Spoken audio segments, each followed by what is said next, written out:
हम संध्या आरती में रोज लास्ट में कहते हैं मेरे गुरुदेव भगवान, मेरे गुरुदेव भगवान, दियो काट काल की फांसी। अरे गुरु को भगवान कह रहे हैं और फिर भगवान को हम मां के गर्भ से आया हुआ मान रहे हैं, उनका जन्मदिन मना के। फिर हम कहते हैं अवगुण किए घनेरे, फिर भी भले बुरे हम तेरे, दास को जान के निपट नादान, मोहे बख्श दियो अविनाशी। अपने गुरुदेव से कह रहे हैं कि मोहे बख्श दियो अविनाशी, कि हे अविनाशी इस दास को क्षमा कर देना। अरे अविनाशी हम किसको कह रहे हैं? गुरुदेव को, क्योंकि वो गुरुदेव का अंग है। गुरु को अविनाशी कह रहे हैं। अविनाशी की परिभाषा का पता है? अविनाशी जो किसी भी देश काल और परिस्थिति में नाश में नहीं आता, जो मां के गर्भ से नहीं आता, जो स्वयंभू है, उसको कहते हैं अविनाशी। तो गुरु जी का जो लोग जन्मदिन मना रहे हैं, उनको मानुष मान रहे हैं, वो जो ये आरती कर रहे हैं, जो मंत्र कर रहे हैं, पुण्यात्माओं ये मिथ्या है। इनका 1% लाभ नहीं मिलेगा उन आत्माओं को, मोक्ष के लिए नहीं मिलेगा। बाकी तो जैसा करोगे वैसा भगवान देगा, उसका विधान है कि धर्म तो 10 के नहीं 10 के तीनों लोक, खैरायत में खैर हैं कीजिए आत्म पोक।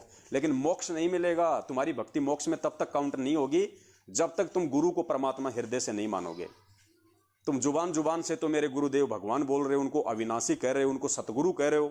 ना सतगुरु जननी जने जाके माना बाप। सतगुरु की परिभाषा तो कहती है कि सतगुरु मां के गर्भ से जन्म नहीं लेता, उसके कोई माता पिता नहीं होते, लीला वो जो मर्जी करे, समर्थ है।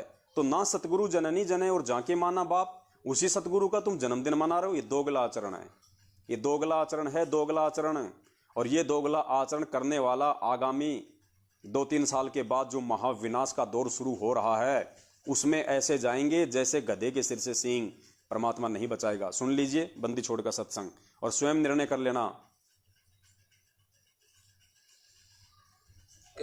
चलो मान ले ईद आपने सुख भी हो गया, रह भी गए, और कंटिन्यूस 5-6 जन्म आपके मनुष्य के भी हो जाएंगे इस कमाई थे वर्तमान के भक्ति से। और आगे श्रद्धा, क्योंकि आगे घटेगी जब दास यहाँ मौजूद है। अभी गलती करोगे तो आगे कौन से पार हो जाओगे तुम। अब तो हर तरह से मर्यादा आपको समझाता हूँ, ये बताता हूँ ये गलती मत करो, तुम्हें फाउल पॉइंट बताता हूँ कि ये पॉइंट फाउल है, तेरा नाम खंड हो गया। तो अब भी जब रह जाओगे तो फिर आगे कैसे पार होगे तुम। जब ये दास चला जाएगा सतलोक, फिर तुम पर अंकुश नहीं रहेगा, ज्ञान तो रहेगा, लेकिन कुछ ऐसी मर्यादा बन जाएंगी जो पुण्यात्मा बचपन से भक्ति अपने बच्चों को रंग में रंग देंगे। वो आने वाले समय में इतना जल्दी नहीं बिगड़ेंगे। और जो वर्तमान में बिगड़ जाएगा तो आगे गलती हुई पड़ी है उस तरह। तो इसलिए इस समय को ज्यादा नहीं बढ़ाना आपने। तो पुण्यात्माओं यहाँ पे पूज्य गुरुदेव ने बिल्कुल स्पष्ट कर दिया है, और एक ज्ञान आधारी भगत के लिए संकेत ही काफी है। गुरुदेव कह रहे हैं कि बेटा मौका है, मौका बिल्ली के बाग का छीका टूटा है, समझा है तो सिर दर पांव, बहुर नहीं रे ऐसा दांव। बेटा अगर मोक्ष प्राप्त करना है तो मैंने तो मेरा ज्ञान दे दिया, मैंने तो मेरा विधान बता दिया।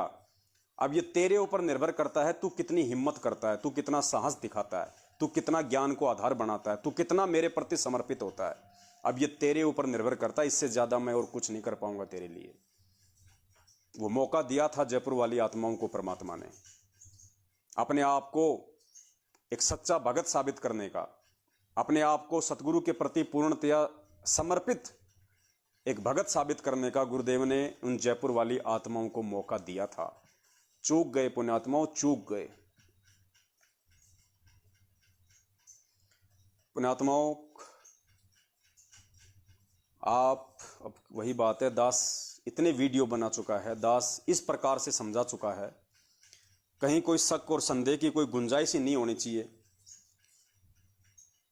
उसके बावजूद भी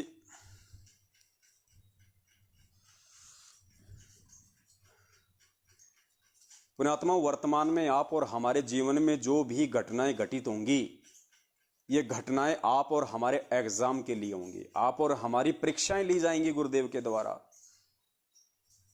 पता नहीं कैसे कैसे रूप बना के, कैसे कैसे भेक बना के, कैसे कैसे रीजन बना के परमात्मा अपने प्रत्येक बच्चे की, जिनको वो नामदान दे चुके हैं सन 1994 से 2014 तक, अपने प्रत्येक बच्चे की परीक्षा लेगा। गरीब कच्चा हीरा करच हो नहीं सहे घनमार, ऐसा ये मन हो रहा लेखा लेकर तार। परमात्मा प्रत्येक की परीक्षा लेगा। और ये परीक्षा थी जयपुर वाले भक्तों की, ये परीक्षा है वर्तमान में उन तमाम भाई बहनों की जो पोस्टर बना बना के डाल रहे हैं अपने अपने स्टेट में, जिले में सतगुरु प्रकट दिवस जो मनाने जा रहे हैं। सबकी परीक्षा है, सबके पास में मैनेजमेंट वाले जाएंगे, सबको तोड़ने की कोशिश करेंगे, सबको डराने और धमकाने की कोशिश करेंगे, सबको मारने पीटने की कोशिश करेंगे। लेकिन जो सतगुरु का पेड़ होगा उसको ये काल रूपी आंधी बिल्कुल हिला भी नहीं सकती, तोड़ना तो बहुत दूर की बात है।